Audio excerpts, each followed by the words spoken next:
Morning from sunny England, and it is sunny. Hottest day of the year today. I think it's about the 12th of August. It's going to be 31 degrees today in England.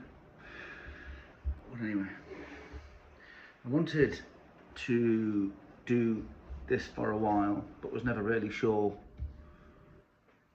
why I would want to do it or how. Most of the people that subscribe to my channel watch it know it for the gym and the workouts and the strength training and helping other people in the village that we live in. What most people won't know, some do, what most people that follow me on YouTube won't know is that I was brought up as one of Jehovah's Witnesses and remained so for 35 years, something like that, maybe just under 35 years, before I was able to get out or extricate myself. And I've seen a lot of stuff online lately. I think it's because I watched one or two things and then the YouTube algorithm kind of catches up with what you're looking for and sends you more of it. And the amount of videos I've seen where people have spoken about their experiences as a Jehovah's Witness and how they managed to get out. They've spoken about that and how it affected them and how difficult it is and how you're treated. And then other things start to present themselves on your YouTube feed, like the Australian Royal Commission and the child sexual abuse cover-ups that are going on there. And if it's going on in that one country, it's almost certainly going on in others.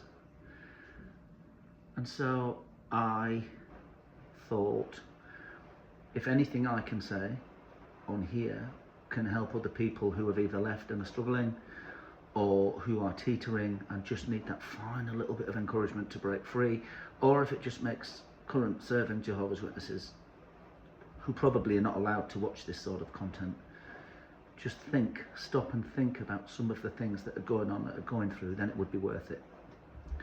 And so here I am, just before 10 o'clock, got my coffee in hand, and depending on how this goes, I mean, it's not scripted, this is just kind of free-flowing. If it starts to end up in a garbled mess, I probably won't post it, but maybe I should just post it. But anyway, here goes.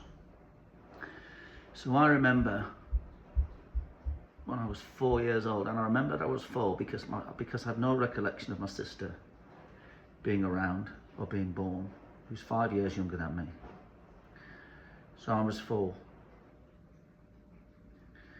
And I remember being stood in the living room of the house that I was brought up in a little village called Norton in the northeast of England, if anybody wants to look that up. And I remember vividly where I was stood in the middle of the room looking at the sofa for something, I can't remember why. I remember my mum was in the kitchen to the right and my dad was stood just near where I was, and they were having a conversation about me and I was going to be taken somewhere. I don't really remember the entirety of the conversation, but I have a bizarre recollection of my mum saying, yeah, just take him then. I didn't know where I was going, I didn't know what day it was for. It's possible it was my 4th or 5, I'm not sure. Little did I know that it was my birthday. Anyway, I went with my dad, put me in the car, we went to the closest town, which is Stockton-on-Tees, and it has a really wide high street, and at the far end it had a toy shop. Well, I remember as it being a huge toy shop on 3 levels, I think. Maybe someone can put me right. And I remember going there with my dad, Leslie Brown's it was called. And when he first walked in to this shop, just on the left in a little alcove was like one of those horses that you sit on and you put your 10 pence in or whatever it was and you have a ride. But on this one, it had a little gun on its head, little revolver, and a little box a bit further along, and the Indians used to ride along and they'd try and shoot the Indians.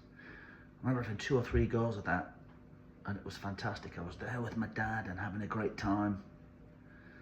And then we went upstairs, and then my dad said, "Oh, you pick yourself a toy."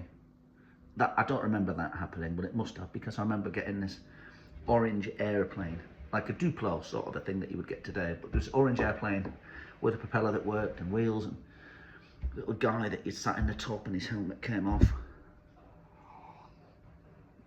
And it was the best toy ever. It was the best day ever back then. Got on with that toy and played with it forever. I had that toy till I was 16. Yeah, what a day that was. And the fact that I do remember so many snippets of it will show you that how much I loved it. That was the last time that I would have a birthday present bought for me until I was in my mid-40s. That was the last time I had a present as a child for my birthday or Christmas or anything. Till my, well, that was it. That was it. Done. And although it happened to me, I look back and feel sorry for that kid. You know, seeing friends and relatives at school or around their houses having their birthdays celebrated, parties and presents and good times, and not having that ever again. I feel sorry for that kid that I was, I think. The other things, the religion, that organisation, that cult, whatever you want to call it, bills itself as the total solution for all of your issues or problems that you've got in life. It's so prescriptive in everything. It can help, it tells you how to deal with things financially, the control over the medical treatment that you can have, over the books you can read, the music you can listen to, the films you can watch, the people you can associate with. Bills itself as the total solution. And like Christopher Hitchens used to say, the problem with organisations or religions or cults that bill themselves as the total solution are problematic, because that's the first 5 letters of the word totalitarian. And that's not a good thing. And it's not a good thing when you are allowing every single aspect of your life to be dictated to. And when you allow that to happen, as I did, it takes and it takes and it takes, and it gives nothing. It doesn't give that peace of mind. It doesn't give anything. And what they say is they give you this hope for the future, that everything will work out okay when Jehovah brings Armageddon, and then there's a paradise or a new system that comes in, being ruled by Jesus Christ for 1,000 years. And when you're in the thick of it, when you're in amongst it, in the midst of all of that, because you are not encouraged, you are discouraged. I was just going to say not encouraged, but that's not the case. When you are discouraged from thinking, you don't really ever question it, because questioning it is thinking, and thinking's a bad thing. Which leads me nicely on to the next thing. I went through the whole of my school process really quite badly bullied because of it. I was a small kid anyway. Looking back with now what I know about nutrition and health and the body and that thing, almost certainly seriously malnourished. Almost certainly seriously, severely bullied at school. And when I got through that school, having survived at this point so far, you know, the mental abuse that goes on Jehovah's Witnesses, to a degree the physical abuse that we'll get onto, then the ridicule from the people at school, which kids do that, I get that. We get to the point where you've left school and you might want to start thinking about what you want to do with your life. I thought I would quite like to do A-levels. I was quite bright at school. I did reasonably well with my GCSEs, and I wanted to do A-levels. And I remember now being sat in the living room of the house I lived in. We had now subsequently moved to a village called Bottersford in the middle of England, in Leicestershire, Nottinghamshire border. And I remember being sat in the living room of the house we lived in. I remember again the setup, because I was 16 at this point, and I said, oh, I'm thinking of staying in at school and doing my A-levels. Well, oh my God.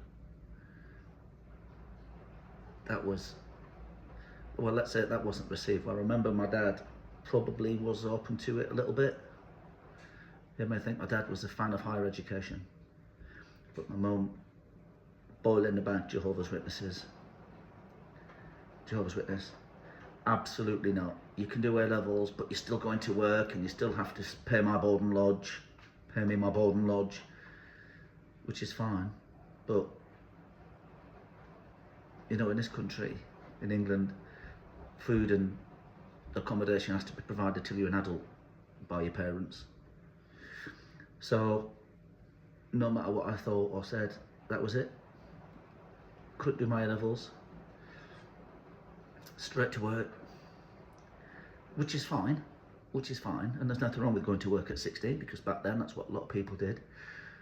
But the reason I wasn't allowed to do A-levels was because higher education was discouraged.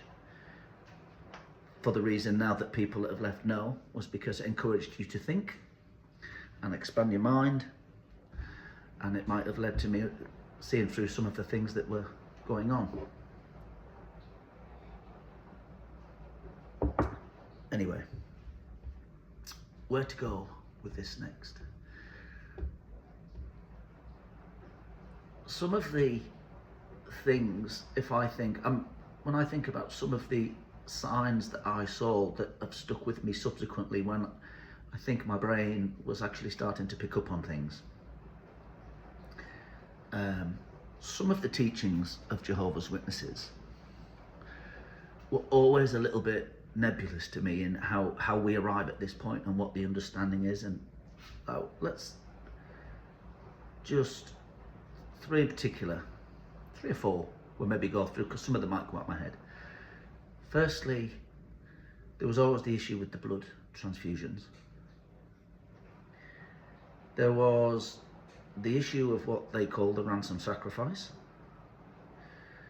And then there was the issue of interest payments on loans from the society. And then there was the issue of your willingness to be able to do good to other people. So let's see if I can just run through those. And then maybe this will be the end of this video, and if people are interested, I could do another part, but we'll see. Probably the thing that Jehovah's Witnesses, one of the 2 things that they're known most for, knocking on people's doors and their stance on blood. I did have a friend who became an elder in the not too distant past, who I grew up with, who now is not my friend, and that's not my choice, that's his choice. But I'm not going to name him, because, you know, I don't want to cause him any difficulty, even though he's made his decision.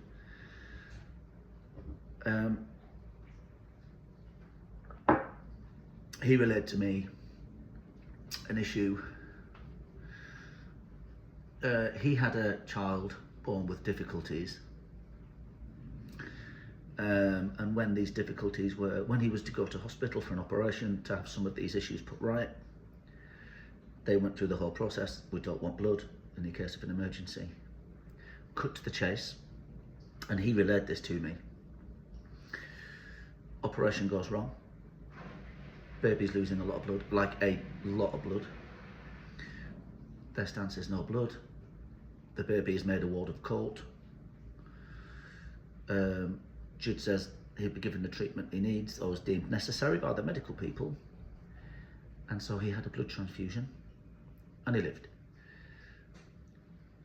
The guy that was my friend, when he told me this story, was boiling about Jehovah's Witness as well. And he looked me straight in the eye and he said, blood transfusions work. They actually work. When you hear that from someone with that experience on the backdrop of a lifetime of hearing how much they don't work and how many doctors that we keep hearing oppose them, it's a little bit of an eye-opener. And that was the first time I remember thinking, that's interesting, because we're told, but you never question it. But he didn't question it, it was kind of forced upon him. It didn't have the impact on him that it had on me. But I remember thinking, that's really interesting. The other, so the blood transfusion, that was one of the first ones that came back to me later. And we'll go through that in a bit. The other one was the ransom sacrifice of Jesus Christ, which I've always had a problem with. And even now don't understand it, because it makes no fucking sense. And anyway, the idea of the ransom sacrifice is Adam and Eve had perfect life. They sinned, and therefore passed this sin onto all of their offspring. Their offspring were born into sin. Cain and Abel, blah, blah, blah. Which, of course, no such thing ever happened. But then, because of what Adam lost, a ransom had to be paid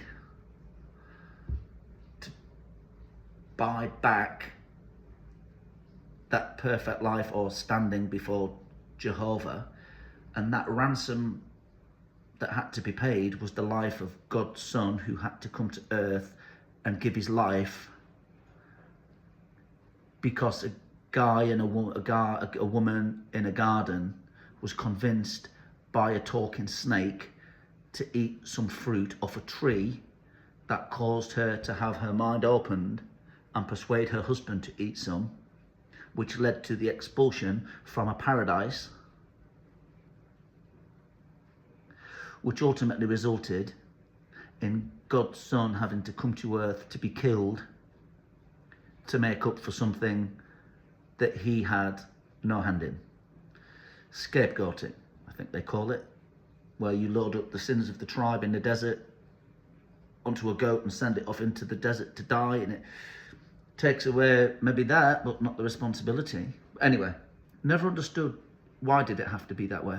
Why did someone have to die for the sin of someone else? Don't get that. Utterly bollocks. I can see it now.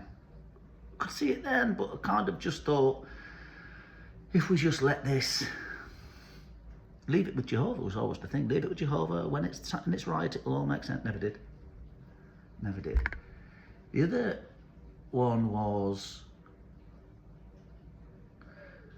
this idea that God would intervene at the right time was a big deal for me. I eventually went back to university as a mature adult, a mature student at 39, and studied digital forensics. So I got my degree. Where was I going with that? And I used to listen to Christopher Hitchens a lot when I was there.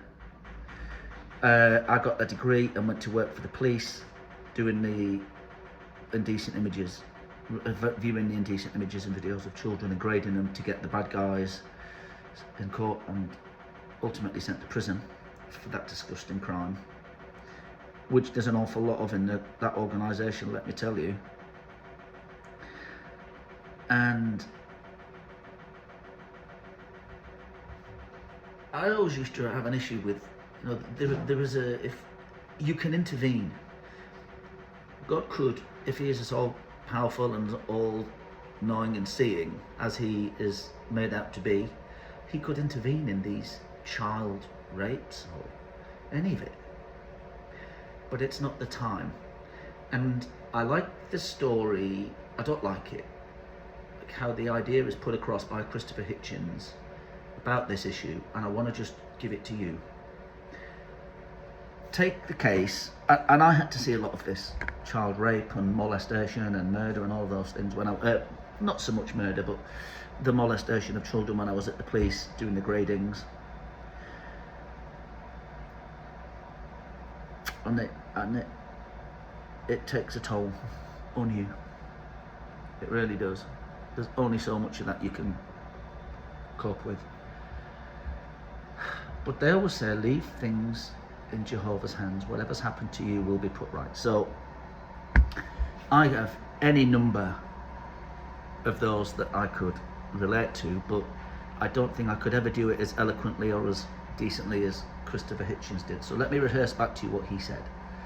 Take the case of Fräulein Fritzl, who was taken hostage by her father and hid in a basement cellar for, I think it was 26 years or something like that. 26 years. For 26 years he held her hostage and had children. She had children by her own dad, as he came down on a nightly basis to rape and sodomise his own daughter. Imagine how she must have felt. Imagine how she must have felt as one of the children that she had were born along, and as one or two of them were taken away by him. Imagine how she must have pleaded. And imagine how she must have beseeched heaven and prayed. And nothing, heaven, God, just looked on with folded arms and absolute indifference. Did nothing. Imagine what you would have done if you'd have known that that was happening. Imagine what you would have done. Now, it's just a shame that that guy, Fritzl, will die long in prison long before he's ever served the amount of time that he should. And Jehovah's Witnesses or religious organisations would say, well, that's okay what happened to her, because she'll get another chance in a later life. I cannot now, I feel shame knowing that I, for a long time, prescribed to the idea, which I don't now, and I'm ashamed of it. Who wouldn't intervene? Who wouldn't do something? You don't, I mean, I'm quite a big guy, I'm 240 pound and quite capable. I know I would intervene. I know I would do something, anything. But the all-powerful God does nothing, is impotent, happy to send his son to earth to die, does nothing. And I've seen so much of that with the job I did and whatever else. It's barbaric. So, you know, the idea that we are told in the Bible, do not be holding back your hand from doing good when it's in your power to do so. Words to that effect. I'm sure if I had to really dig it out, I could find it. But the idea is that if you're in a position to be able to do good to somebody in need, don't hold back. Help. Every rape of every child or woman that's ever took place, it's been like that. Oh, look at that.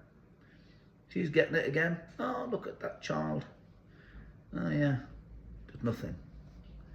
When most people would intervene and do something, instantly are better people than the idea of this God who doesn't exist. That's what I learned from that. I want to say blood transfusions. I can't remember the other things because that brings up some quite serious memories. Anyway, I got married and my wife got pregnant. I was in my early 30s, I think, at this point. And I remember the day of our daughter being born comes along, and you have this whole thing, another admission, something that I'm ashamed of. Before Hermione, my daughter, was born, if I would have been asked if she needs a blood transfusion, would you let her have one or would you let her die? To my eternal shame, I would have said she can't have a blood transfusion, but that's how they get out of it. They will never admit, yeah, I'd prefer to let her die. What they would say is they're not having a blood transfusion. I can't even bring myself to say it, but actually it would have been the case where I would have known that she could have died. None of this happened, by the way, but this is just me rehearsing back to you how I would have felt. My wife went in, Hermione was born, and they brought her round to me. Now, bearing in mind, I was one of those Jehovah's Witnesses for a long time that did honestly believe that your relationship with Jehovah or God was the most important thing, and everything else came secondary to that.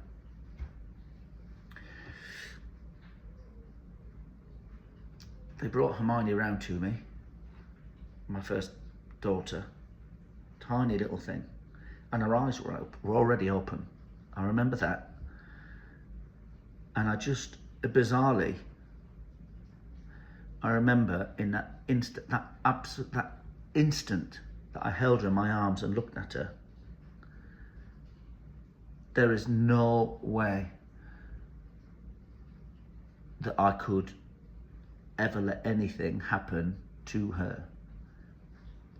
That idea that refusing blood because of what it says in what the organisation, the society say is an interpretation of a scripture in Acts 15, 28, 29, which is nonsense. Or what a group of men in Brooklyn, in New York, as it was then, had said, was simply ridiculous. There was nothing that I, at that point, knew I wouldn't do to keep her safe or protect her. I just knew instantly that was it. That was my first real big step to me thinking, this is nonsense. This is garbage. There's no way I could do that. I subsequently had 2 more children, another daughter and a son, and it was just incredible to me how something just, I mean, it's a significant issue, but how many people actually don't have that same feeling when in a Jehovah's Witnesses organisation. So anyway, that was really the start of the end for me. Started to question a few more things. I started to read a few more books, things like The God Delusion by Richard Dawkins, and then the one by That God Is Not Great by Christopher Hitchens, and these things, and started to really question everything, which led me down a path ultimately of extricating myself from that organisation, that cult. I do see it as a cult. Robbed me of so much of my life, but thankfully I was young enough to be able to still do a lot of things, which we can discuss in the next video if people are interested in a part 2. So thank you for listening to this rather probably incoherent rambling nonsense. It's about 30 minutes long now. If it was something that you're interested in hearing any more about, leave a comment. I'll put some more in. I'll do another one.